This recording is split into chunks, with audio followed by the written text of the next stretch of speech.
Hello, and welcome back to Organic Gardening for Beginners. I'm your host, Jessica, and this is the show to help you get your garden going, keep it going, and have fun while you're doing it. Today, we are doing a very seasonally appropriate episode, which, by the way, this is episode 49. We're almost 50, which is pretty amazing. The 1-year anniversary of the show will be in May, which I can't believe time flies. But in any case, today, episode 49, we are talking about how to transplant your seedlings without killing them. We're talking about hardening them off, what to do after you plant them, how to make that transition from indoor grow room to outdoor garden space with a minimum of fuss and transplant shock. Just for 2 seconds before we jump in, I want to say thank you very much for everybody who has been emailing me with comments about the show or questions or just, saying, hey, how's it going in response to an email I've sent out. As I always say, I truly appreciate getting that correspondence, those reviews, because it helps me know that I'm taking the show in the right direction for you guys. It gives me a chance to answer more specific questions or gives me ideas for episodes that multiple people are asking for, and that kind of is the indicator of, hey, there is a gap in information out there. So I've gotten a lot of requests lately about fertilizers and soil and amendments and stuff like that. So I'm going to plan to put that episode out next week. That will be the last episode in March. So keep your ears tuned for that. If you have been one of those folks who have emailed me about that, I've got that one in the works. Alrighty. So then jumping into your seedlings, I want to talk about hardening off because that's one of the biggest next steps once you have all your seedlings ready to go out in the garden. And what that is the process of acclimating your seedlings from wherever you were growing them indoors or even in a greenhouse out into the garden. And I've definitely mentioned this process before, but I want to make sure I have an episode that's super concise, very actionable that you can come back to and reference when it's time for you to put all your seedlings out. And, this actually applies even to seedlings that you get from a farmer's market or a nursery or big box store if these seedlings haven't already been hardened off, which hopefully at least at the farmer's market they would be. But, if you go to Lowe's or Home Depot or whatever, who knows if there's been any hardening off? Probably not, in all honesty, because they're grown in such climate controlled greenhouses on such a massive scale that I would assume there's very little hardening off going on. So as I mentioned in brief, hardening off means making sure that your plants are ready to live in outside conditions without the babying that they've been getting up to that point. So if you're starting them indoors or in a greenhouse or, Home Depot's greenhouses, that's a very constant temperature, typically a very constant humidity. There's no wind unless, there's like a air circulation fan or something like that. And even then, that's obviously not going to be as strong as what Mother Nature doles out sometimes. No hail, no birds, probably very few pests. So it's a very clean, calm, gentle environment that these seedlings have grown up in to go out into a potentially harsh, natural environment. And so we need to ease that transition. And if you don't, your seedlings might make it and they might die. It depends on a lot of factors, really. But if you have sunk all this time and energy or money into raising seedlings or buying seedlings, then it is my opinion that making sure you make that transition is totally worth it so you get the return on your investment, whether that's an investment of time or money. So to do this process, this hardening off process, all you really need is time. And you can take up to a week. You can rush it in about 3 days. Again, it depends a little bit on your weather. If you're going from a 70-degree grow room with 16 hours of light out into a 40-degree, 8 hours of light day, that's a pretty harsh transition. And I would definitely recommend either waiting a little bit till it's not so cold or making sure you take that full week to transition your seedlings from one extreme to the other. So let's just say you are growing your tomatoes, your peppers, or lettuce, in a normal scenario where you're not putting them out in the middle of a snowstorm or anything like that, but just a nice spring day or week when you're supposed to have nice weather. So take your pot, your flat of seedlings, your yogurt container, whatever you've got, and what you want to do is move it outside, but not straight out in the direct sunlight, because that's going to fry the poor little thing. Start off by putting it somewhere shady. It can be full shade, it can be dappled shade, but there has to be some shade so that you're not shocking it. It's not getting sunburned. It's not drying out really quickly. Think of you going out into the sun and you want to ease your transition. You'll probably find some shade. Let it sit out there for part of the day, half of the day, somewhere in there. And then you're going to take it back in to its growing area. And if you are bringing home seedlings from the store or the farmer's market, then what you can do is once you get them home, give them water if they need it, put them in the shade just like you did for your own seedlings. And then when it's time to bring them back in, you can bring them into your house, maybe your garage if it's nice and warm, just basically somewhere relatively protected. And then the second day, you're going to do the same thing. You're going to take them back out. You can either put them back in that same shady spot for a longer period of the day. You could try the whole day since they're in the shade. Or if you were in deep shade the first day, then you could try dappled shade the next day. Basically, you're going to be gradually stepping up the level of exposure over these 3 to 7 days. And I personally usually fall at about 4, maybe 5 days because I grow my own seedlings. And so I'm, very aware of how they've been raised. If I get them from somebody else who has grown them, then I try to do at least 5 days, unless I've, talked to the grower and know what circumstances they were grown in. When I'm selling at the farmer's market, I'm always telling my people that I have hardened off the seedlings for them so they can take them home and plant them if they want to. Maybe they give them a day or two to acclimate to their microclimate in their yard, but I'm not taking them straight out of my growing area out into, harsh sunlight and wind. So then continue this progression over the days so that by maybe the 4th day, you bring them out in the morning and they're getting morning sun, maybe a little bit of afternoon shade. By the 5th day, they're getting a little bit of dappled sunlight in the morning and afternoon sun, which is usually stronger than in the morning because that's going to kind of finalize that preparation to bring them out into the garden. And then where at the very end of your hardening off process, they are spending 1 full day outside in the sun or shade of your growing area. Make sure that they are well watered so that they're not sitting there cooking in dry pots or flats. And then you can either plant them out that night or you can bring them back in, or honestly, leave them out for the night. I often do that. Leave them out for 1 full night before I plant them. And then I plant first thing in the morning when everything is still nice and cool. And then the process is done.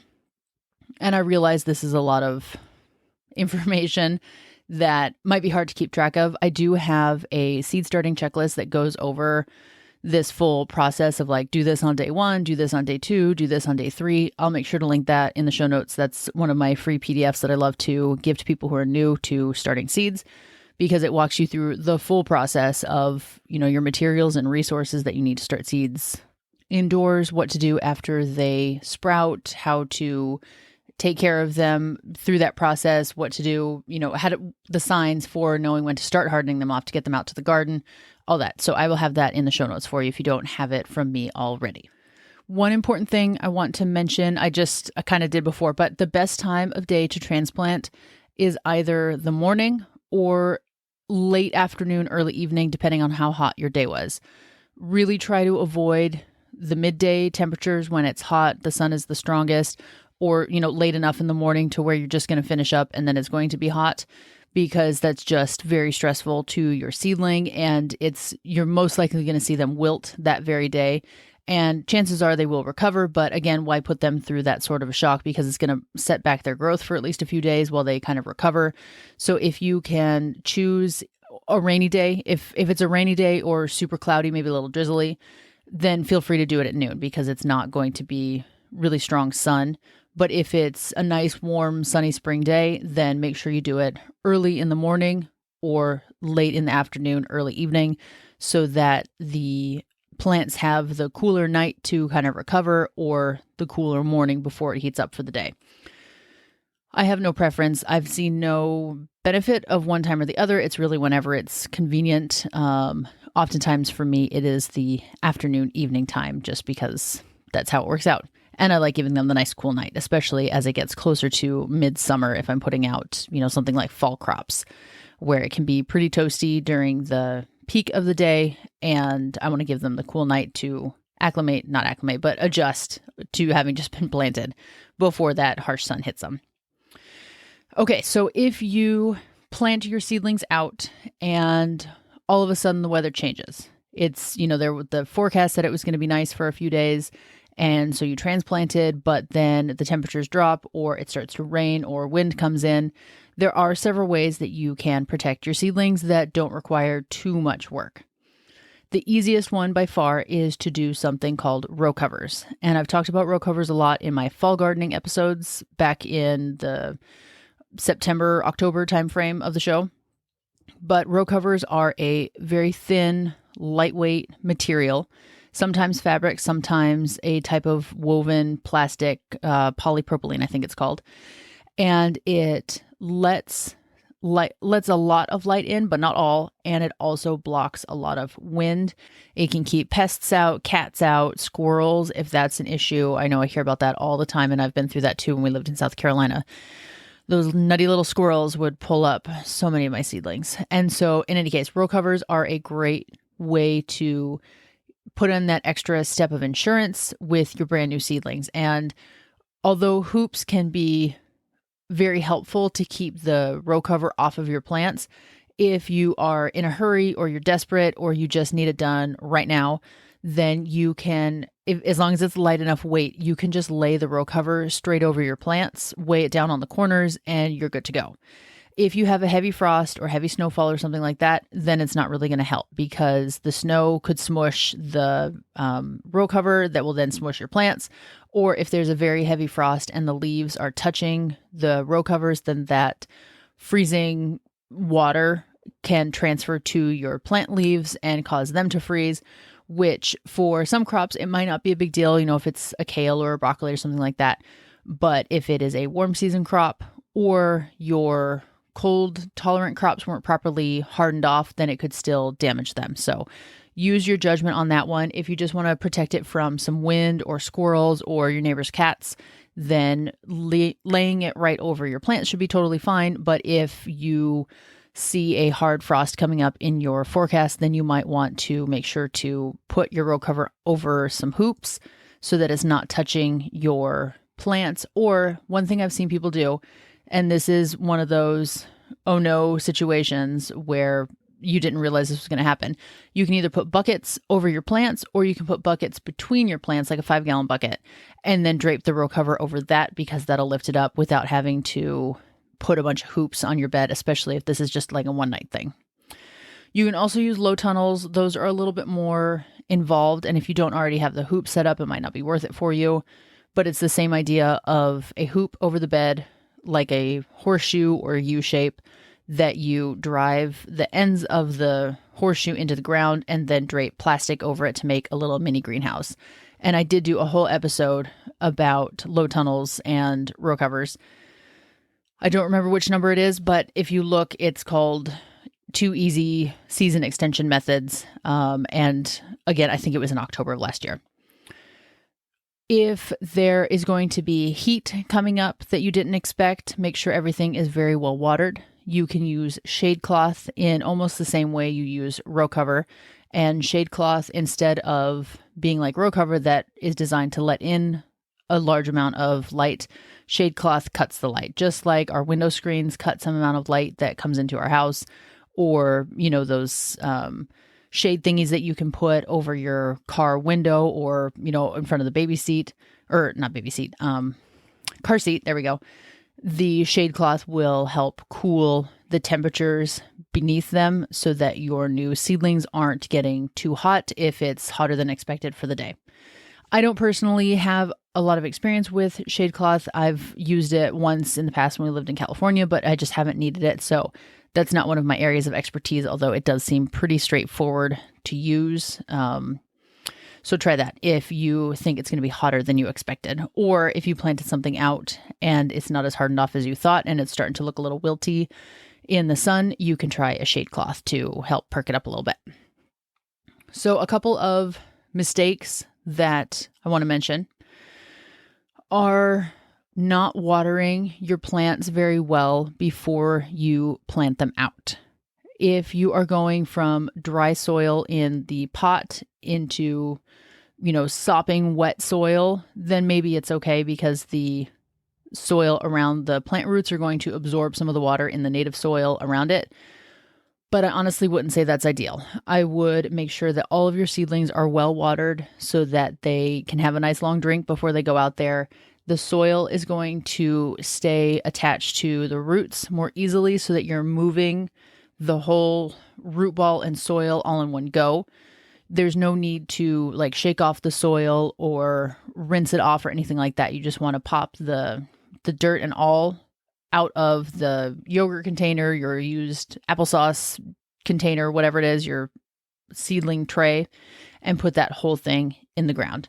And once you do, I like to give it another sip of water by filling the planting hole with water, drizzling it between the soil of my seedling and the soil of the hole that I dug so that it starts to settle in the soil around the seedling that I just put in so that there aren't any big air pockets, and the roots can go from their seedling soil straight into the native soil without any issue. Once you start to backfill the hole where you put your seedling, make sure you tamp that down with, I'd say, medium pressure. You don't want to totally smash it, of course, but you also need to make sure that you get that dirt settled in there, that everything is anchored really well and not just kind of brush soil over it and then walk away. Just tuck it in, medium firmness, and you should be good after that. As I already mentioned, don't transplant on a very hot day or in the middle of the day. Don't forget to harden off your purchased seedlings unless you know where they or how they've been raised, if you've been able to talk to the person who grew them. And then lastly, if you are going to... And the last thing I want to mention that can sometimes happen in the beginning of your seedling transplanting journey is that you forget to mulch right away. And sometimes it's not possible. If you're totally out of time and you've just gotten your seedlings in the ground and you've got other places to be or your kids are waiting or whatever the situation is, I totally understand that you might need to come back the next day or even in 2 days to mulch them in. I have totally been there where you're just frantically trying to get this stuff in the ground before it's too dark to see. And it's really easy to forget to come back or do the song and dance of tomorrow I'll do it, tomorrow I'll do it. Crap, it's tomorrow, but tomorrow I'll do it. Again, I've totally been there. I throw no shade here and I judge nobody. But try really hard to remember to come back and mulch the next day if you can't do it right then. And just like you tuck your kids into bed at night or your dog or yourself, you get into bed, you pull those blankies up and you are nice and cozy, and think of mulch as the exact same thing for your seedlings.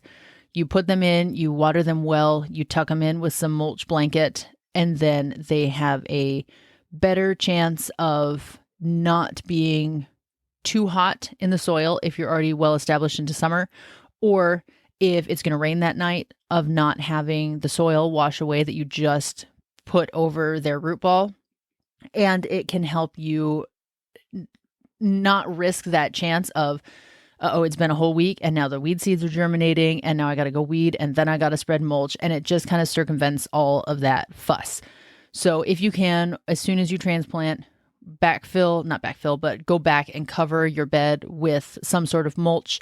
I've talked endlessly about mulch, especially episode 12. I know that one by heart, where I mentioned some of my favorite mulches to use, where to get them for free, what some of the other benefits of mulch are. And I use wood chips almost exclusively because you can get them from free for arborists. I have a literally giant pile of wood chips sitting out in my driveway right now because I am friends with an arborist who comes and brings them to me. It's awesome. But if you can't do that, or you're on a wait list or something like that, you can use grass clippings, old leaves, cardboard. Some people use newspaper. I don't love that one because it blows away too easily. You can use wool if you have sheep, which is awesome. I've picked up some some dirty wool that I'm going to be experimenting with in the garden this year, so I can report back on that later. But in any case, find something to cover the surface of the soil so that your weeds don't start to take over your brand new seedlings. They don't get dried out. It helps regulate the soil temperature, all kinds of good things. And it's a very common beginner mistake to just plant and be done. I would encourage you to set that habit early. If you don't want to fuss with arranging mulch around every single plant, say you're doing something with close spacing like lettuce or spinach or something like that, what you can do is spread your mulch over the bed while it's still empty or whatever space you're growing in, and then just push aside that little bit of mulch, put your seedling in and tuck it back in. And sometimes I find that to be a faster process than planting first and then mulching. Whatever works for you, experiment, figure out which one is more efficient and less obnoxious, because sometimes it is obnoxious to gently, oh so gently, spread your wood chip mulch around these tiny little plants without knocking them over or accidentally covering them. But it is well worth the effort.